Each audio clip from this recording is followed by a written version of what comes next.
जानकारी में नहीं है। राशन दिए जाए, राशन मैं 15 अगस्त सब डिपार्टमेंट में मैं नहीं बोलूंगा। राशन तो आपका विभाग के मंत्री हैं। सर, राशन दिए जाएंगे 15 अगस्त से जो है। 15 अगस्त से राशन दिया जाएगा। अन्नपूर्णा किट को लेकर जो मुख्यमंत्री जी ने बयान दिया 15 अगस्त का, वही हम सबका बयान है। हम सब तैयार। तो बैठक में शामिल होने के लिए कैबिनेट मंत्री वहां पर प्रताप सिंह खाचरियावास पहुंच चुके हैं। पीएससी की महत्वपूर्ण बैठक होने वाली है और तस्वीरें लगातार आपको दिखा रहे हैं जहां पर लगातार नेताओं के पहुंचने का सिलसिला जारी है। मंत्री प्रताप सिंह खाचरियावास को हमने सुना, जिन्होंने कहा कि सरकार से जनता खुश है और दोबारा से कांग्रेस की सरकार ही रिपीट होगी। उन्होंने कहा कि फूड पैकेट योजना को भी लागू किया जाएगा, जैसा कि मुख्यमंत्री अशोक गहलोत ने कहा है। तो तस्वीरें आपको दिखा रहे हैं। मुख्यमंत्री अशोक गहलोत भी पीसीसी वॉर रूम पहुंच चुके हैं। पर्यवेक्षकों की बैठक के बाद एक बेहद महत्वपूर्ण बैठक होने वाली है।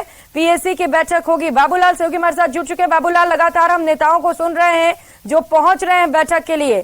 दावे किए जा रहे हैं कि जो काम हमने किए उससे सरकार जरूर रिपीट होगी। जी, चेहरे पर फिलहाल तो मुस्कान है नेताओं के और दिखावा तो यही किया जा रहा है कि कांग्रेस की सरकार आ रही है और कॉन्फिडेंस जो है कहीं भी कमजोर नहीं बताया जा रहा है कांग्रेस पार्टी के नेताओं और कार्यकर्ताओं की ओर से।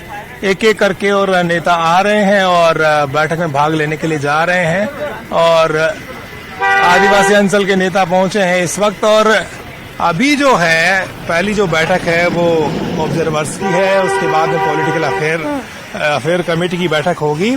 सचिन पायलट भी बैठक में भाग लेने के लिए आ गए हैं। तो एक बड़ा मौका है, एक शुरुआत, एक आगाज किया कांग्रेस पार्टी ने। टिकटों की कवायद के लिए आज इस दिन को चुना गया है क्योंकि ज्यादा दिन अब बचे नहीं। चुनाव में 5 महीने से भी कम वक्त रह गया। तो ऐसी सूरत में कांग्रेस पार्टी होमवर्क पूरा कर लेना चाहती है और जो कमियां हैं पार्टी के सामने उनको दूर करने की कोशिश शुरू हुई है। ऑब्जर्वर्स पैनी निगाह रखेंगे, क्लोज आई रखेंगे एक तरह से धरातल पर क्या हो रहा है, कहाँ दिक्कतें पेश आ रही हैं, कौन खेल बिगाड़ सकता है और कौन खेल बना सकता है। तो इसका जिम्मा ऑब्जर्वर्स के कंधों पर है और बड़े तजुर्बे वाले नेताओं को ऑब्जर्वर्स बनाया गया है जो पूरे राजस्थान की जो लोकसभा सीटें हैं पहले उनका वो खाका तैयार करेंगे और जिनको कुछ न कुछ राजस्थान में काम करने का एक्सपीरियंस है उन लोगों को लेकर के मधुसूदन मिस्त्री, के.सी. वेणुगोपाल, अशोक गहलोत ये काम करना चालू कर चुके हैं। यानी कि राहुल गांधी के भरोसे को जीतने की पूरी कोशिश है। राहुल गांधी को ये एहसास कराने की भी कोशिश है कि राजस्थान की कांग्रेस इस बार चुनाव जीतने के लिए कमर कस चुकी है। जनता को बहुत बड़ी बड़ी सौगातें दी गई है, जनता समर्थन कर रही है और इसका फायदा उठाना चाहती है क्योंकि कांग्रेस को लगता है कि बीजेपी एकजुट नहीं है। वसुंधरा राजे का अभी भविष्य तय नहीं कि पार्टी में क्या भूमिका रहेगी उनकी चुनाव में। तो ऐसे में कांग्रेस को एक मौका लग रहा है हाथ में कि इस मौके का जितना फायदा उठाया जाए बीजेपी की फूट का, उसको वो उठाने की कोशिश कर रहे हैं। हालांकि स्थितियां जो है वो कांग्रेस में भी अभी सीपी जोशी पहुंचे, आप देखिएगा इस वक्त बात करें।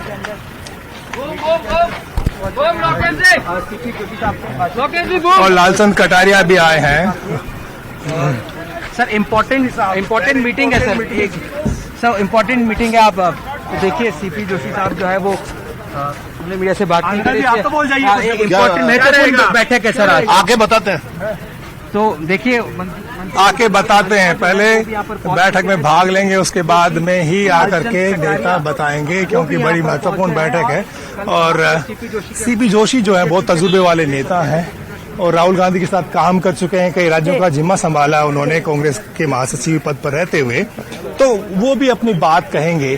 तो कांग्रेस पार्टी पूरी तरह से इलेक्शन के मोड में आ गई है, काम कर रही है और लगातार मोड में है। लगातार बैठकों का दौर जारी है, नियुक्तियों का दौर जारी है, कमेटियां भी बनाई जा रही हैं।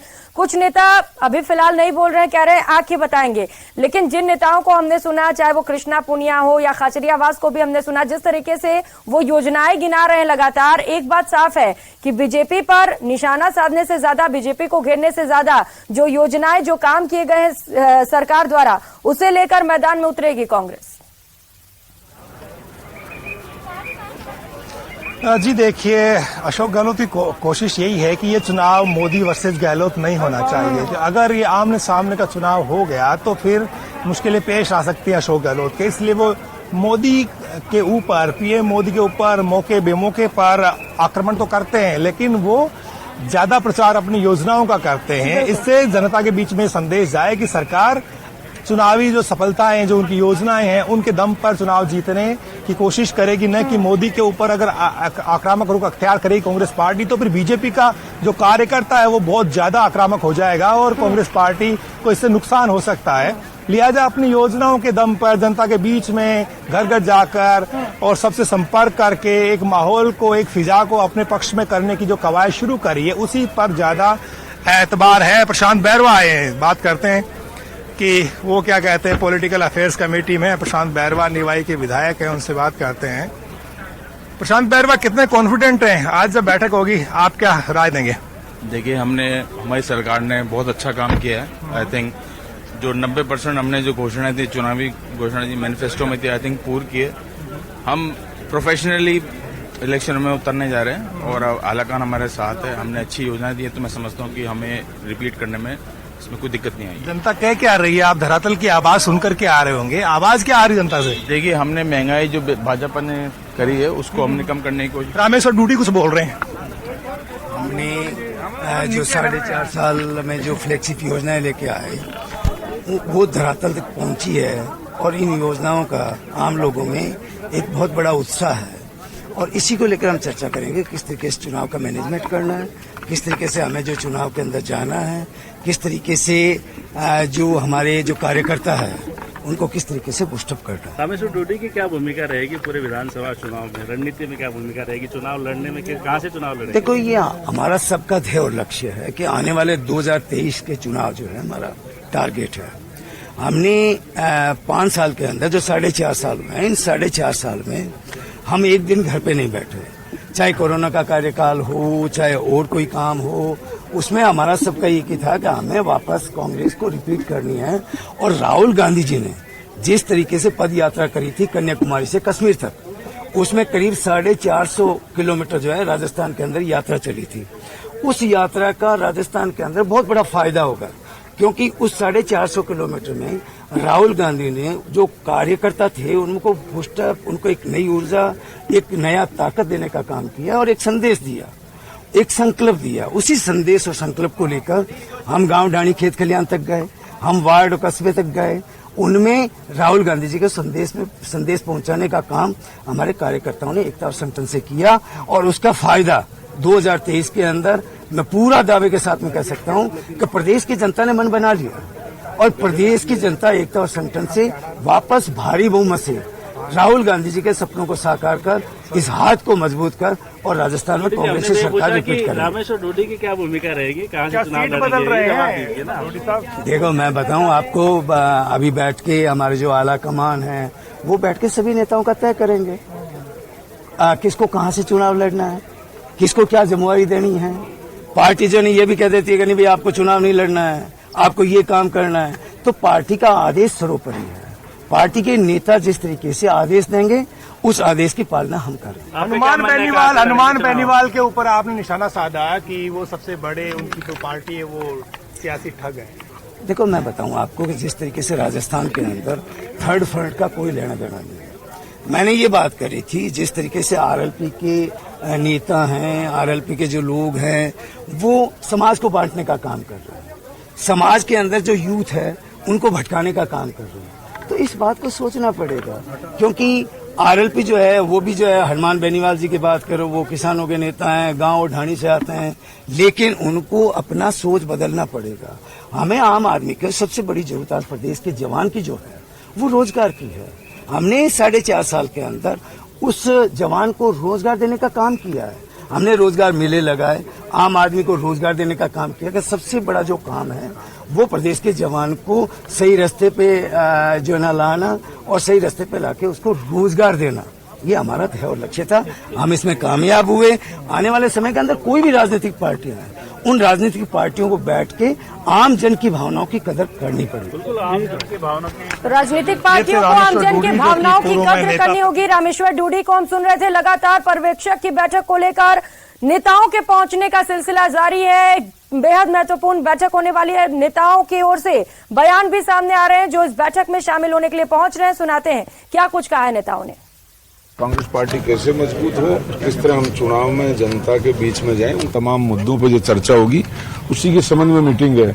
मधुसूदन मिस्त्री साहब, वेणुगोपाल साहब का स्वागत है, वो यहाँ पधारे हैं। और रंधावा जी और प्रदेश अध्यक्ष जी, मुख्यमंत्री जी आएंगे तो सब लोग जुड़ेंगे इससे, तो कुछ चर्चा होगी, अच्छी फेट निकल के आएगी जिससे जनता का भला हो, राजस्थान का भला हो। 2030 का जो विजन है वो सही ढंग से एक हिंदुस्तान में एक नंबर पर राजस्थान उभर के आए, उन तमाम मुद्दों पर चर्चा। देखो, विकास के नाम पे ही वोट लिए कांग्रेस पार्टी ने, जो घोषणा पत्र बनाया और बजट घोषणाएं जो मुख्यमंत्री जी ने की है, पहली बार आप देखो कि लगभग 90% बजट घोषणाएं पूरी होने जा रही है। बाकी आज दिन तक हर पार्टी, चाहे हम भी कांग्रेस में पहले सत्ता में रहे हैं या भारतीय जनता पार्टी रही है, 40% 37% से कभी बजट घोषणाएं पूरी नहीं हो पाई। पहली बार कांग्रेस पार्टी अशोक गहलोत जी के नेतृत्व में इतनी बजट घोषणाएं पूरी कर रही।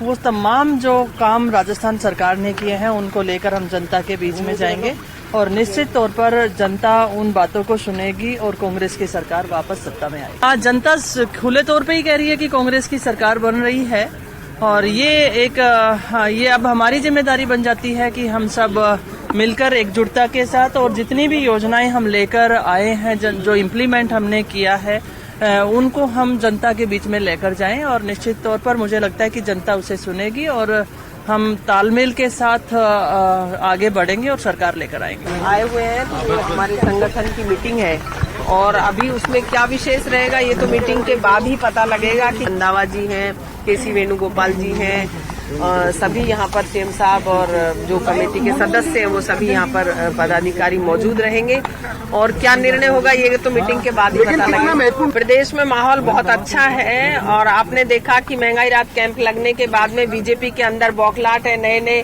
पैतरे लगा करके हल्ला मचाने का प्रयास कर रहे हैं, लेकिन राजस्थान की जनता पर कोई फर्क पड़ने वाला नहीं है। अभी आपने देखा कि अभी मानगढ़ में जो हमारी रैली हुई, सम्माननीय राहुल गांधी जी जो आए, तो आपने देखा कितना जनसैलाब, एक जोश था, एक उल्लास था सभी लोगों में और 2023 में इलेक्शन में कांग्रेस पार्टी विजयी होगी। निश्चित तौर पे कांग्रेस पूरी तरह से दमखम के साथ चुनाव लड़ने जा रही है। राजस्थान के अंदर हमारी सरकार बनने जा रही है। हम लोग पूरी मजबूती से तैयारी कर रहे हैं और जो हमारा मिशन 156 है उसको हम लोग पूरा करेंगे। हमारे नेता आए हुए हैं, आज प्रारंभिक बैठकें हो रही। मैं समझती हूँ इस तरह की बैठकों का बहुत महत्वपूर्ण विषय होता है और आज जो बैठक है वो अपने आप में बहुत महत्वपूर्ण बैठक है। हम लोग 2023 का विजन जो हमारा है वो निश्चित तौर पे जीतेंगे। कि मंथन निकलेगा और राजस्थान में फिर से सरकार बनाएंगे और उसकी आज शुरुआत है और पहली मीटिंग यहाँ होने जा रही है। तो मैं ऐसा समझता हूँ कि पूरे प्रदेश में मैसेज जाएगा और पूरे ऑल इंडिया कांग्रेस कमेटी के सभी पदाधिकारी यहाँ हैं और एक सार्थक चर्चा यहाँ होगी। भ्रष्टाचार पर बोलना ही नहीं चाहती, जो हालात क्रिएट हो गए हैं, मान चले जाओ आप, जो महंगाई, गरीबी और बेरोजगारी पर, भ्रष्टाचार पर बीजेपी की सरकार बोलना नहीं चाहती। पूरा देश तो देख रहा था कि आज तो पता नहीं मणिपुर पे क्या आ जाएगा और देश को ये उम्मीद थी कि मणिपुर में आगे से इस तरह की घटनाएं नहीं हो, उसको लेकर पूरा प्लान सामने आएगा। कल भईगरमन, राहुल गांधी के नेतृत्व में लोग लोकसभा छोड़कर अपोजिशन से लोग इसलिए चले गए कि उम्मीद थी कि मणिपुर पे जवाब आएगा। मणिपुर पे जवाब नहीं आया। तो मणिपुर इस देश का हिस्सा है, भारत की शान है। वहां पर महिलाओं के साथ गैंग रेप हो जाए, अन्याय हो जाए और फिर हम सिर्फ पूरे देश के ऊपर जिस तरह के बयान दें और कांग्रेस के लिए जिस तरह की भाषा का प्रयोग बीजेपी के बड़े नेता कर रहे हैं, खुलकर ये बात करें तो आज दुनिया जानती है पेट्रोल डीजल में लूट मची हुई है, सिलेंडर में लूट मची हुई है, टमाटर लूट लिया बीजेपी की सरकार ने। आप बताओ, टमाटर लूट कर ले गई जो बीजेपी की सरकार। हमारी सरकार ने बहुत अच्छा काम किया। तो पर्यवेक्षकों की बैठक शुरू हो गई है, तमाम नेता पहुंच चुके हैं। लगातार इसे लेकर अपडेट पहुंचाते रहेंगे, खबरों में आगे बढ़ेंगे। स्वतंत्रता दिवस के पहले संस्कृति मंत्रालय ने देश भर में हर घर तिरंगा रैली का उद्घाटन किया। बीजेपी ने दिल्ली से सांसदों की हर घर तिरंगा बाइक रैली की शुरुआत की। उपराष्ट्रपति जगदीप धनखड़ ने रैली को हरी झंडी दिखाई। तो हर घर तिरंगा अभियान की तस्वीरें आपको दिखा रहे हैं, जहां पर बाइक रैली में तमाम लोग शामिल हुए। केंद्रीय मंत्री वीके सिंह ने भी इसमें शिरकत की, कांग्रेस पर भी हमला बोला और तस्वीरें आपको दिखा रहे हैं जहां पर लोगों में उत्साह नजर आया। हाथों में तिरंगा लिए लोग बाइक पर रैली निकालते हुए नजर आए। 15 अगस्त तक ये बाइक रैली चलाई जाएगी और उपराष्ट्रपति की ओर से ये अपील भी की गई है कि 15 अगस्त और 26 जनवरी को हर कोई अपने घर पर तिरंगा लहराए। तो वहीं रैली में केंद्रीय मंत्री वीके सिंह भी शामिल रहे, जहां पर उन्होंने कांग्रेस पर जमकर हमला बोला। वीके सिंह ने कहा कि अब तक कांग्रेस सबको बरगलाती आई है, मणिपुर के मामले पर सबको मुद्दा बनाना था और लेकिन कल प्रधानमंत्री जी ने सारी चीजों को स्पष्ट कर दिया, लेकिन अभी भी कांग्रेस के वही स्वर हैं जो कभी नहीं बदलेंगे। हर तिरंगा बाइक रैली अभियान की शुरुआत आज से हो गई है। तमाम केंद्रीय मंत्री और सांसद इसमें भाग लेने वाले। इसमें सीधा बातचीत करेंगे केंद्रीय मंत्री वीके सिंह से। सर, कैसे देख रहे हैं आजादी के अमृत महोत्सव के तहत आज जो हर घर तिरंगा बाइक रैली की जो यात्रा है वो निकाली जा रही है, कैसे देख रहे हैं इस पूरी यात्रा को? देखिए, ये बाइक रैली जो है ये 15 अगस्त आने वाला है। एक जागृति पैदा होनी चाहिए देश के अंदर। हम सबके अंदर दिल के अंदर लगना चाहिए कि देश के लिए हमने कुछ करना है। तो ये जागृति के लिए रैली है, सबको जोड़ने की रैली है। सर, क्या विपक्ष को भी इसमें बुलाया गया है? क्योंकि बात की जा रही है आजादी के अमृत महोत्सव की, एकता की, तो क्या विपक्ष को भी इसमें बुलाया गया? अगर कोई भारत के अंदर विश्वास रखता है, भारत की समृद्धि के अंदर और विकास के अंदर विश्वास रखता है, तो चाहे वो विपक्ष में हो चाहे ना हो, उसको हर काम के अंदर जुड़ना चाहिए। सिर्फ रूठ कर बैठना या अपनी राजनीति करना देश के लिए अच्छा नहीं। सर, कल अविश्वास प्रस्ताव का आखिरी दिन था, उसमें जब पीएम ने काफी कुछ बोला तो उसके बाद भी कांग्रेस ने जो है वो हमला किया है, कहा है कि बरगला रही है बीजेपी और झूठे वादे कर रही है। इसको कैसे देख रहे हैं सर? बरगला वो रहे थे जिनको पता नहीं कि मणिपुर क्या है, उसी की बात लेकर बैठे। जब गृह मंत्री जी ने पूरी चीज स्पष्ट कर दी, उसके बाद भी चिल्लाना, मैं इसको सोचता हूँ कि बचपना नहीं बल्कि एक विकृत मानसिकता है। कैमरामैन योगेंद्र के साथ तारा खान, न्यूज़ 18 दिल्ली। तो वहीं दिल्ली में सांसदों की हर घर तिरंगा अभियान बाइक रैली में केंद्रीय मंत्री अर्जुन राम मेघवाल भी शामिल हुए। केंद्रीय मंत्री अर्जुन राम मेघवाल ने न्यूज़ 18 से बातचीत में कहा कि 13 से 15 अगस्त तक अभियान चलाया जाएगा और भारत के हर घर पर तिरंगा दिखेगा। वहीं अविश्वास प्रस्ताव को लेकर मेघवाल ने कहा कि नो कॉन्फिडेंस मोशन लेकर कांग्रेस आई थी, हमने उनके सारे भाषण सुने, उनको भी प्रधानमंत्री जी का भाषण सुनना चाहिए था, उनको वोटिंग का अधिकार था, उनको वोट करना चाहिए था, इसके बाद उनका राइट टू रिप्लाई था। मणिपुर मुद्दे पर कांग्रेस ने सिर्फ राजनीति की, ये स्पष्ट हो चुका है। हमारे साथ केंद्रीय मंत्री अर्जुन राम मेघवाल जी हैं। सर, जिस तरीके से आज बाइक रैली की शुरुआत हो रही है, पिछले 2 सालों से तमाम इस तरीके के कार्यक्रम हो रहे हैं, कैसे देख रहे हैं सर? क्योंकि 13 से 15 अगस्त तक जो है लोगों को प्रोत्साहित किया जाएगा हर घर तिरंगा के लिए। देखिए, आजादी का अमृत महोत्सव का समापन है, इसलिए हर घर तिरंगा अभियान में प्रत्येक नागरिक जुड़े, भारत के हर घर पे तिरंगा झंडा हो, इसकी प्रेरणा देने के लिए आज का कार्यक्रम है। सर, तमाम सांसद मंत्री इसमें भाग ले रहे हैं, क्या विपक्ष को भी आमंत्रित किया गया है? हमने विपक्ष को भी आमंत्रित किया था संस्कृति मंत्रालय के द्वारा, उनको भी इसमें भाग लेना चाहिए क्योंकि ये देश का कार्यक्रम है। कल संसद में पीएम ने मणिपुर को लेकर बात की, तमाम बातें जो हैं वो रखी गई, उसके बाद भी कांग्रेस जो है वो हमला कर रही है। उनका कहना है कि देश को बरगलाया जा रहा है, झूठ बोला जा रहा है। नो कॉन्फिडेंस मोशन लेकर के कांग्रेस आई थी या विपक्ष आया था, हमने उनके सारे भाषण सुने, तो उनको भी प्रधानमंत्री जी का भाषण सुनना चाहिए। उनको वोटिंग का अधिकार था, उनको वोट करना चाहिए, उसके बाद उनकी राइट टू रिप्लाई था। गौरव गोगोई को राइट टू रिप्लाई होता है, इसका मतलब उनके पास कोई मुद्दा नहीं था, वो खाली मणिपुर के विषय पे राजनीति करना चाह रहे थे। कल स्पष्ट हो गया। तो आप अर्जुन राम मेघवाल को सुन लेते हो जो साफ तौर पे कह रहे हैं कि कांग्रेस लगातार मणिपुर में राजनीति कर रही थी, लेकिन कल सब कुछ स्पष्ट हो गया। कैमरामैन योगेंद्र के साथ तरफ आने जकीन दिल्ली। तो वही राजस्थान चुनाव को लेकर बीजेपी एक्टिव मोड में दिख रही है। बीजेपी हर तबके को साथ कर अभियान छेड़ेगी। बीजेपी माइक्रो लेवल पर पकड़ मजबूत करने की रणनीति पर काम कर रही है। दिल्ली से लखवीर सिंह शेखावत की एक्सक्लूसिव रिपोर्ट देखिए।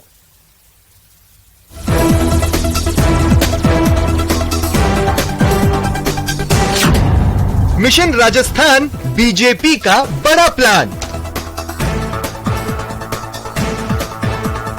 हर तबके को साधने का अभियान।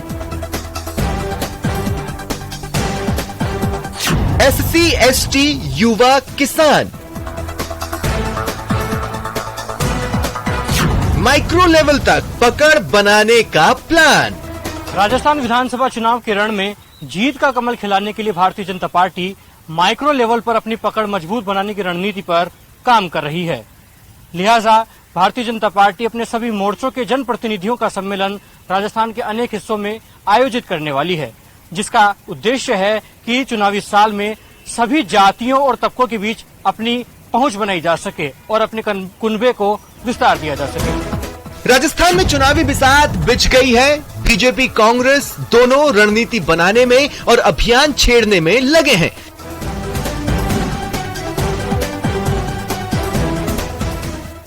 राजस्थान भाजपा केंद्रीय नेतृत्व के लिए कई मायनों में खास है। इसका अंदाजा इस बात से भी लगाया जा सकता है कि पार्टी शीर्ष नेतृत्व ने राजस्थान को विशेष रूप से केंद्रित कर रखा है। मंगलवार को दिल्ली में बीजेपी की राजस्थान के सांसदों और नेताओं की अहम मीटिंग हुई, जिसमें गहन विचार विमर्श हुआ। बीजेपी विशेष अभियान चलाएगी। देखते हैं क्या है वो अभियान।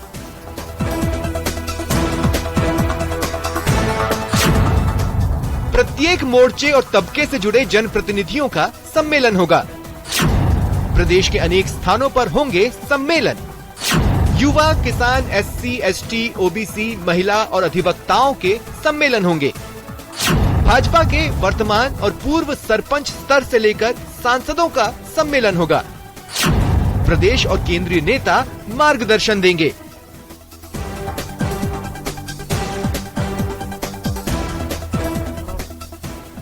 बीजेपी राजस्थान में 18 अगस्त से 30 अगस्त तक अभियान चलाएगी। देखते हैं क्या है बीजेपी का अभियान।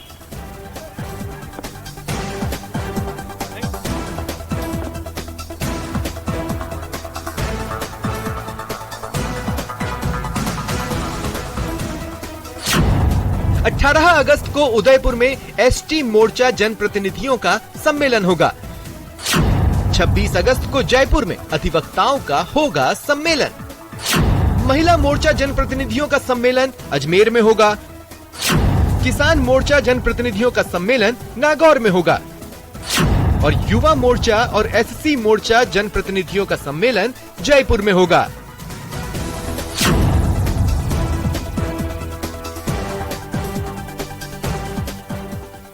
बीजेपी चुनाव में फुल प्रूफ तैयारियां कर रही है। इसके लिए बीजेपी ने अपने सभी संगठनों को उतार दिया है। बीजेपी माइक्रो लेवल पर पकड़ मजबूत करने की रणनीति पर काम कर रही है ताकि चुनाव में हर तबके का समर्थन मिले। बहरहाल भारतीय जनता पार्टी विभिन्न मोर्चों और तबकों के जनप्रतिनिधियों तक पहुंच बनाकर जीत का रास्ता बनाने में जुटी है। हालांकि ये रणनीति बीजेपी को विजयश्री दिलाने में कितनी कारगर साबित होगी, ये फिलहाल भविष्य के गर्भ में है, जो देखना बड़ा ही दिलचस्प होगा। कैमरा पर्सन रमेश रत्नाकर के साथ लखवीर सिंह शेखावत, न्यूज 18 दिल्ली। उधर अविश्वास प्रस्ताव पर चर्चा के बाद सदन से निकलते वक्त राहुल गांधी द्वारा फ्लाइंग किस दिए जाने के मामले ने अब तूल पकड़ लिया है। नेता प्रतिपक्ष राजेंद्र राठौड़ ने राहुल गांधी पर निशाना साधा और कहा कि राहुल गांधी का वक्तव्य बचकाना था और सदन में फ्लाइंग किस का इशारा सदन के सदाचार के खिलाफ था। मैं सदन में खुद वहां था, जिस प्रकार का बचकाना वक्तव्य उनका था। जिस दिन भारत माता की हत्या हो जाएगी, हर भारतीय की हत्या स्वतः ही हो जाएगी। जिस तिरंगे के लिए हजारों लोगों ने कुर्बानियां दी, उनकी हत्या की बात नहीं कहनी चाहिए, उनको विरोध करने का था तो दूसरा कोई शब्द का उपयोग वो करते। और सदन के अंदर एक आचार संहिता बनी हुई है। कोई किसी की तरफ इशारा नहीं कर सकता, कोई किसी की तरफ मुंह नहीं बना सकता, कोई किसी भावभंगिमा में दूसरे का अपमान नहीं कर सकता। उसके बावजूद भी उन्होंने जिस पर महिला सांसदों की तरफ फ्लाइंग किस उछाला, मैं समझता हूं सदन की सदाचार